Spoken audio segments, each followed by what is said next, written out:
স্বাধীনতার এত বছর পরেও অন্ধকারে রাউতগ্রামের বামুনপুকুর পাড় ৫০টি পরিবারের নিত্যসঙ্গী জলকষ্ট, কাঁচা রাস্তা ও সাপের আতঙ্ক। চারদিকে যখন উন্নয়নের ঢাকঢোল ছিল বিগত তৃণমূল কংগ্রেসের সরকারের আমলে, তখন পূর্ব বর্ধমান জেলার মন্তেশ্বর ব্লকের কাইগ্রাম অঞ্চলের রাউতগ্রাম বামুনপুকুর পাড়ের ছবিটা যেন এক সম্পূর্ণ ভিন্ন জগতের গল্প বলে। প্রায় ৪ থেকে ৫ দশক ধরে এখানে বসবাস করছে অন্তত ৫০টি পরিবার। কিন্তু অভিযোগ, এতগুলো বছর পেরিয়ে গেলেও এই জনপদে পৌঁছায়নি সরকারি উন্নয়নের ন্যূনতম ছোঁয়া। ৫০ ঘরের ভরসা মাত্র একটি নলকূপ। পানীয় জলের তীব্র সংকট এই পাড়ার প্রধান সমস্যা। ৫০টি পরিবারের তৃষ্ণা মেটাতে রয়েছে সাকুল্যে একটি মাত্র নলকূপ। গ্রামবাসীদের ক্ষোভ, সেই কলটি বিকল হলে পঞ্চায়েত থেকে কোনো সুরাহা মেলে না। নিজেদের পকেটের পয়সা দিয়ে চাঁদা তুলে বারবার কল মেরামত করতে হয় তাঁদের। বর্ষায় জলবন্দী জীবন ও সাপের উপদ্রব। এলাকার রাস্তা বলতে একটি কর্দমাক্ত মাটির পথ, যা চলাচলের সম্পূর্ণ অযোগ্য। গ্রামবাসীরা নিজেরাই মাটি ফেলে পথটিকে কোনো মতেই হাঁটার উপযোগী করে রেখেছেন। এছাড়া চারপাশ ঝোপ জঙ্গলে ঘেরা হওয়ায় ঘরে ঘরে বিষধর সাপের নিত্য আতঙ্ক। বর্ষা এলেই পরিস্থিতি চরমে ওঠে। মাটির জল উপচে ঢুকে পড়ে বসতবাড়িতে। স্থানীয় এক বাসিন্দা বলেন, স্থানীয় পঞ্চায়েত, বিডিও অফিস থেকে শুরু করে রাজনৈতিক নেতা কাউকে জানাতেই বাকি রাখিনি, কিন্তু ভোট আসি ভোট চাই, আমাদের ভাগ্যের কোনো পরিবর্তন হয় না।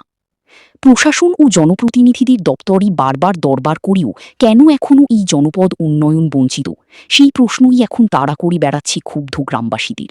তবে তাঁদের আশা, সরকার পরিবর্তন হয়েছে। রাজ্যে এখন ভারতীয় জনতা পার্টির সরকার। গ্রামবাসীদের আশা, এবার হয়তো উন্নয়ন হবে। চাই আমরা আমরা চাই, আমরা জল চাই, আমরা রাস্তা চাই, আমাদের চাই, আমাদের সবই চাই, রাস্তা চাই, আমাদের কল দিয়েছে তাও জল নেই। কল দিয়ে পর্যন্ত জল বসিয়ে দিয়ে গেছে, বাড়ি পাচ্ছি 50 টাকা করে নিয়েছে। হাতে চেটুবর খাল করে দিয়ে বসিয়ে দিয়ে চলে গেছে। 50 টাকা করে কারা নিয়ে গেছে? ওই যারা বসিয়েছে তারাই নিয়েছে। সেটা কি কোনো পার্টির লোক না? পার্টির লোক নয়, যারা কল বসাতে এসেছে তারাই নিয়েছে। কন্ট্রাক্টর লোক। হ্যাঁ 50 টাকা করে নিয়েছে, বাড়ি পেয়েছে যার যার বাড়িতে। আমরা কলের জন্য গিয়েছি, পঞ্চায়েত অনেক কবার গেছি। আমরা বলেছি আমাদের কলে আমাদের বিশাল অসুবিধা, কল ভেঙে গেলে আমরা জলই আনতে পাড়ায় যেতে হয়, জল আনতাম ধরে। প্রধান কোন ইনকোয়ারিতে এসেছিল এখানে? না, কোনোদিন করতে আসেনি ওনারা, কোনোদিনই আসেনি। ভিডিও অফিস থেকে আসেনি? না, আপনারা জানেন না? তাহলে বলি যে আমাদের পাড়ে সব পাড়ায় জল আছে, আমাদের পাড়ায় কেন জল পর্যন্ত গেছি। ভিডিও তো আমাদের গেলে বলছে হ্যাঁ হবে হবে। আবেদন ঘর ছিল না, এই এখন এই হালে দিয়েছে, দুখানা ঢুকেছে। 50 ঘরের মধ্যে দু ঘর ঢুকেছে। কারণ আপনারা জানতে চাননি কখনো? আমরা জানতে চাইছি কি অবস্থায় আছে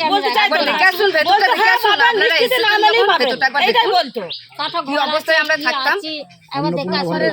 অন্নপূর্ণা ভান্ডার, হ্যাঁ পাইনি 3 মাস, এই মাসটা ঢুকেছে টাকাটা।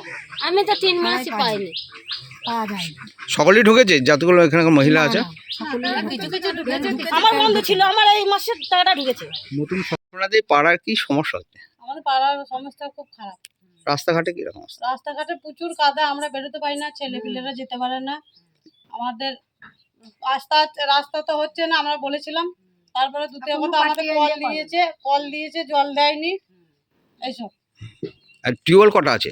টিউবওয়েল একটাই আছে। কত ঘর বাস আছে? 50 ঘরে। তো টিউবওয়েল খারাপ হলে কি করেন? আমরা পাড়ার ভেতর থেকে জল আনি, কারি বাতে যদি কল বসানো থাকে তাদের বাড়ি থেকে জল আনি। পাড়ার ভেতরে কত দূর যেতে হয়? ও অনেক দূর যেতে হয়, ওই পারে 1 কিলোমিটার আগে। আবার দেখুন মিনি হতে নিয়ে আসা হয়, কোনো সরকার হেল্প করেনি? কোনো সরকার হেল্প করেনি। আমরা কলের জন্য আবেদন বলে এসেছি, রাস্তার জন্য বলে এসেছি, ঘরের জন্য বলে এসেছি, কেউ দেখেনি। এটা কত বছর ধরে এই পাড়াটা আছে? পাড়াটা তা অনেক 50 বছর ধরে আছে। তা তখন থেকেই কিছু করেনি সরকারে। কোনো সরকার করেছে না, কোনো সরকারই করেনি, কোনো সরকার আসেনি। আমরা বলে এসেছি, অঞ্চলে বলে এসেছি, বিডিও গেছি বলে এসেছি, কেউ আসেনি। ওই হবে অবধি, ওই অবধি বলে গিয়েছে যে হ্যাঁ যাবো করবো, এই অবধি। এখন কি চাইছে? আমরা এখন চাইছি যে আমাদের রাস্তাঘাট হোক, আমাদের কলের জল হোক, রাস্তা হোক। আপনাদের গ্রামেরই ছেলে এখন আমাদের গ্রামের ছেলে, হ্যাঁ সজল সৈকত পাজাকে আবেদন করব যেন আমাদেরকে একটু দেখে। আমাদের অবস্থা খুবই খারাপ, আমরা বেরোতে পারি না রাত দুপুরে। গ্রামে বর্তমান পরিস্থিতি কেমন? আমাদের গ্রামে বর্তমানে পরিস্থিতি আপনারা তো আসলেন, দেখতে পেলেন রাস্তার কি অবস্থা হয়ে আছে। মানুষজন শরীর খারাপ হলে পরে মানুষকে নিয়ে যাওয়া হয় না, কোনো একটা সুবিধা নেই রাস্তার বিষয়ে। কত রকম জিজ্ঞেস করে বলা হয়েছে অঞ্চলের লোকেরা প্রতিবারই খাঁটি বলছে আমাদের কাজ হবে, সে কাজ তো কোনো কথাই হচ্ছে না। খাঁটি আমাদেরকে আশা দিচ্ছে যে হবে, কাজ তো দেখতে পাচ্ছেন। আবার কী অবস্থা, একটা টিপি কল আছে, কলটারও দেখতে পাচ্ছেন কলের অবস্থা কীরকম হবে, মানুষজন কীরকম আছে। কত ঘর বসবাস করে? এখানে প্রায় 50 থেকে 55 ঘর মতো হবে আর বসবাস করি। আর টিউবওয়েল কটা আছে? টিউবওয়েল একটাই আছে, একটা 50 ঘরের মধ্যে ভেঙে চুরে গেলে পরে কি অসুবিধার মধ্যে পড়ে থাকি তা ঠিক নেই আমরা, কিন্তু আমাদের কোনো সহযোগিতা করে না। সরকারি জলে সরকারের যদি কলটা ভেঙে যায়, কোনো সরকারি কলকে যদি বলা হয় গিয়ে সরকারে বলে যে আমরা কি করবো, আমরা তো পাড়া থেকে টাকা সজলধারা পিএইচই জলে কানেকশন আছে? হ্যাঁ আছে, জল কল আছে, জল নেই। যবে দেখেছে তবে থেকেই জল নেই, ওই নামমাত্র দিয়ে গেছে আমাদেরকে। কোনো প্রায় কাজ নেই। 50 ঘরের বসবাস, একটাই মাত্র টিউবওয়েল। আর হ্যাঁ। সেই টিউবওয়েল খারাপ হলে জল কত দূর থেকে আনতে হয় আপনাদের? মোটামুটি দেখুন, যেখানে সাবমার্সেল চলে মিনি থেকে নিয়ে আসা হয়, না হয়তো পাড়া থেকে কারো ওই মানে ওই রাউত গ্রামের ভেতর থেকে নিয়ে আসা হয় 3 কিলোমিটার। বর্ষাকালে কেমন এখানে পরিস্থিতি হয়? বর্ষাকালে প্রচুর পরিস্থিতি, আমরা তো দেখতে পেলেন, আসলেন ওখান দিয়ে মোটরসাইকেল নিয়ে কিরকম পরিস্থিতি হয়ে আছে, এটা থেকে আমাদের বলার মতো পরিস্থিতি আমার নেই। আপনারা চাইছেন কি? আমরা চাইছি কি আমাদের এটা নতুন সরকার এসছে, যে আমাদের রাস্তাঘাট আমাদেরকে সহযোগিতা করুক।